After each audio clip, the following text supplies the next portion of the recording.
بسم اللہ الرحمن الرحیم السلام علیکم ورحمۃ اللہ وبرکاتہ نحمدہ ونصلی علی رسولہ الکریم اما بعد۔ جب آپ اکیلے بیٹھ کر روتے ہیں تو اس کے جواب میں اللہ کیا فرماتا ہے؟ امیر المؤمنین حضرت علی المرتضیٰ شیر خدا رضی اللہ عنہ نے فرمایا کہ جب تم میں سے کسی کو خوف خدا سے رونا آئے تو وہ آنسوں کو کپڑے سے صاف نہ کرے بلکہ رخساروں پر بہہ جانے دے کہ وہ اسی حالت میں رب کریم کی بارگاہ میں حاضر ہوگا۔ شعب الایمان میں حضرت ابو سلیمان درانی رحمۃ اللہ علیہ فرماتے ہیں کہ خوف خدا کے باعث جو آنکھیں ڈبڈبائیں گئیں یعنی آنسوں سے بھر جائیں گی، اس چہرے پر قیامت کے دن سیاہی اور ذلت نہیں آئے گی اور ان ڈبڈبانے والی آنکھوں سے آنسو جاری ہو جائیں گے تو اللہ ان آنسوں کے پہلے قطرے کے ساتھ ہی آگ کے کئی سمندر بجھا دے گا۔ اور جس قوم میں سے کوئی شخص خوف خدا سے روتا ہے تو اس قوم پر رحم کیا جاتا ہے۔ احیاء علوم میں ہے کہ جب آپ اکیلے بیٹھ کر رو رہے ہوتے ہیں تو تب اللہ کے فرشتے آپ کو دیکھ رہے ہوتے ہیں اور وہ اللہ کو آ کر بتاتے ہیں کہ آپ کا فلاں بندہ فلاں جگہ پر بیٹھ کر رو رہا ہے۔ پھر اللہ تعالیٰ فرماتا ہے اپنے فرشتوں سے کہ جاؤ میرے بندے کو جا کے چپ کراؤ۔ پھر وہ تھک ہار کر واپس آ جاتے ہیں۔ پھر وہ اللہ تعالیٰ سے کہتے ہیں کہ یا اللہ تیرا بندہ ابھی بھی رو رہا ہے۔ پھر آپ کو پتا ہے کہ اللہ تعالیٰ کیا فرماتا ہے؟ اللہ تعالیٰ کہتے ہیں کہ میرا بندہ اس لیے رو رہا ہے کیونکہ میں نے اس سے اس کی ایک چیز چھین لی جو اسے بہت زیادہ عزیز تھی اور وہ اس چیز کو واپس حاصل کرنا چاہتا ہے، لیکن مجھے میری ذات کی قسم میں اسے ایک ایسی چیز سے نوازوں گا کہ پوری دنیا اس پر رشک کرے گی، اور جو چیز اس سے چھین لی گئی ہے پھر وہ اس کو بھول جائے گا۔ تو دیکھیں اللہ تعالیٰ ہم سے کتنی محبت کرتے ہیں۔ جب ہم اکیلے بیٹھ کر رو رہے ہوتے ہیں تو اپنے فرشتوں کو بھیجتا ہے کہ کسی طرح اس کو چپ کرایا جائے۔ اس لیے کبھی آپ خود کو اکیلا نہیں سمجھنا، کیونکہ اللہ تعالیٰ ہر وقت آپ کے ساتھ ہوتا ہے اور آپ کو دیکھ رہا ہوتا ہے۔ چاہے آپ خود کو ایک اکیلے کمرے میں بند ہی کیوں نہ کر کے رو رہے ہوں، وہ وہاں بھی آپ کو دیکھ رہا ہوتا ہے، اور چاہے آپ کو پوری دنیا اکیلا ہی کیوں نہ چھوڑ دے لیکن وہ ہمیشہ آپ کے ساتھ ہوتا ہے۔ تو صبر رکھیں اور اللہ تعالیٰ پر بھروسہ رکھیں۔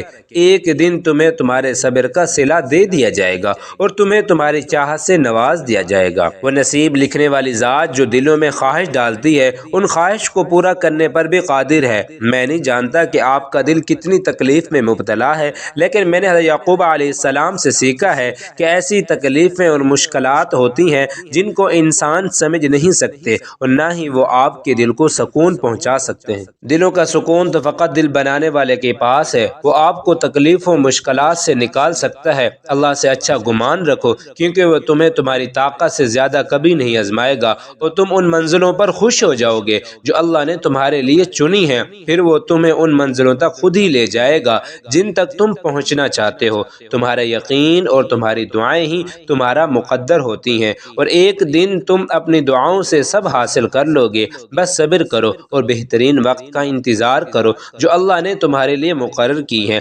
بے شک اللہ پاک کی بارگاہ میں آپ کوئی بھی دعا مانگ سکتے ہو کیونکہ دعا کرنے میں کوئی پابندی نہیں ہے۔ ایک دن تمہارے پاس وہ سب ہوگا جسے پانے کی امید میں تم اتنی دعائیں کرتے ہو اور راتوں کو اٹھتے ہو۔ اللہ تمہیں وہ سب کچھ دے گا جس کی تم تمنا کرتے ہو اور وہ تمہارا بے شک انتظار ضائع نہیں جائے گا۔ یعقوب علیہ السلام نے کہا کہ میں نے اپنے رنج و غم کی فریاد صرف اللہ سے کی ہے اور اللہ کے بارے میں جتنا جانتا ہوں تم نہیں جانتے۔ سورہ کہف میں ایک سبق ہمارے لیے یہ بھی ہے کہ جب کچھ ایسا ہماری زندگی میں ہو رہا ہو جس کی سمجھ نہ آئے تو ہمیں صبر کر لینا چاہیے، کیونکہ ضروری نہیں کہ ہمیں ہر چیز کی حکمت فوراً ہی سمجھ آ جائے۔ کبھی کبھی یہ باتیں وقت کے ساتھ ساتھ سمجھ آتی ہیں۔ وقت سارے راز کھول دیتا ہے۔ کبھی کبھی تو اس کی مصلحتیں مجھے اتنا حیران کر دیتی ہیں، آنکھوں میں حیرانی سے آنسو جھلملانے لگتے ہیں۔ مجھے محسوس ہوتا ہے میں اسے جاننے لگا ہوں، وہ مجھے خود سمجھانے لگا ہے۔ بے شک سکون تو بس اللہ کے ذکر میں ہے، چیزیں بس وقتی خوشی دیتی ہیں۔ اے اللہ مجھے اتنا صبر دے کہ میرا دل ہر حال میں مطمئن رہے۔ اللہ مجھے اتنا مضبوط بنائے کہ مجھے اللہ کے ذکر سے کوئی توڑ نہ سکے۔ چیزیں بس وقتی خوشی دیتی ہیں۔ اے اللہ مجھے اتنا صبر دے کہ میرا دل ہر حال میں مطمئن رہے، اللہ مجھے اتنا مضبوط بنائے کہ مجھے کوئی توڑ نہ سکے، گرنے نہیں دے گا۔ انسان اگر جائے نماز پر سر جھکا کر بیٹھا رہے، کچھ نہ بولے، تب بھی کچھ لمحوں بعد ایسا سکون بندے کے دل میں اتار دیتا ہے کہ لگتا ہے کہ جیسے اللہ نے پریشان دل کو یہ سمجھا دیا ہے کہ میرے بندے نا امید مت ہو، میں ہوں نا، میں سب ٹھیک کر دوں گا۔ کبھی سوچا ہے اگر اللہ نے دعا قبول نہ کرنی ہوتی تو وہ تمہیں بلا وجہ تمہارے دل کو ایک ہی دعا پر کیوں روک دیتا؟ اگر دعاؤں کی قبولیت نہ لکھی ہوتی وہ تمہارے دل بدل بھی تو بنا سکتا تھا۔ اگر اللہ تمہیں تمہاری خواہش کے مطابق دینا شروع کر دے تو یقین جانو تم پھر بھی خوش نہ ہوگے، کیونکہ انسان بڑا ناشکرہ ہے۔ اللہ ہمیں شکر کرنے کی توفیق عطا فرمائے۔ اے ٹوٹے دل والی خاموش بندے، اللہ تم سے محبت کرتا ہے اور بے پناہ کرتا ہے، وہ تمہیں تمہاری خواہش سے زیادہ دینے والا ہے۔ چلتے جاؤ اس کی راہ میں، کیونکہ منزل بہت خوبصورت ہے۔ اللہ کچھ دروازے تمہاری بہتری اور تمہاری حفاظت کے لیے بند کرتا ہے، انگلیوں کو انہی دروازوں میں پھنساتے ہو، پھر وہ تکلیف مزید بڑھ جاتی ہے۔ یقین رکھو اس کی مصلحتوں پر، کیا اگر وہ ایک پھول نہیں ملا، ہو سکتا ہے کہ سارا باغ تمہارے مقدر میں ہو۔ دعائیں مانگو، اس ذات سے بار بار مانگو، جو چاہے وہ مانگو۔ اس ذات کی مصلحتوں پر تو یقین تو رکھو، جو رہا ہے ہونے دو، اس میں ہمیں تمہاری بہتری ہوگی۔ اور زندگی میں آنے والا کوئی بھی انسان بے مقصد نہیں آتا، ہر انسان ہمیشہ آپ کے ساتھ بھی نہیں رکتا۔ کچھ لوگ ایسے ملتے ہیں جو آپ کے ساتھ زندگی بھر کے لیے رک جاتے ہیں، اور کچھ لوگ ایسے جن کے ساتھ ایک مدت تک کا سفر ہوتا ہے اور پھر راستے الگ ہو جاتے ہیں۔ کچھ لوگ اچھے ملتے ہیں اور کچھ لوگ آپ کو توڑ دیتے ہیں، لیکن ہر انسان اپنے ساتھ کوئی نہ کوئی سبق لے کر آتا ہے، جس طرح ہر غلطی اپنے ساتھ کوئی سبق دے کر جاتی ہے۔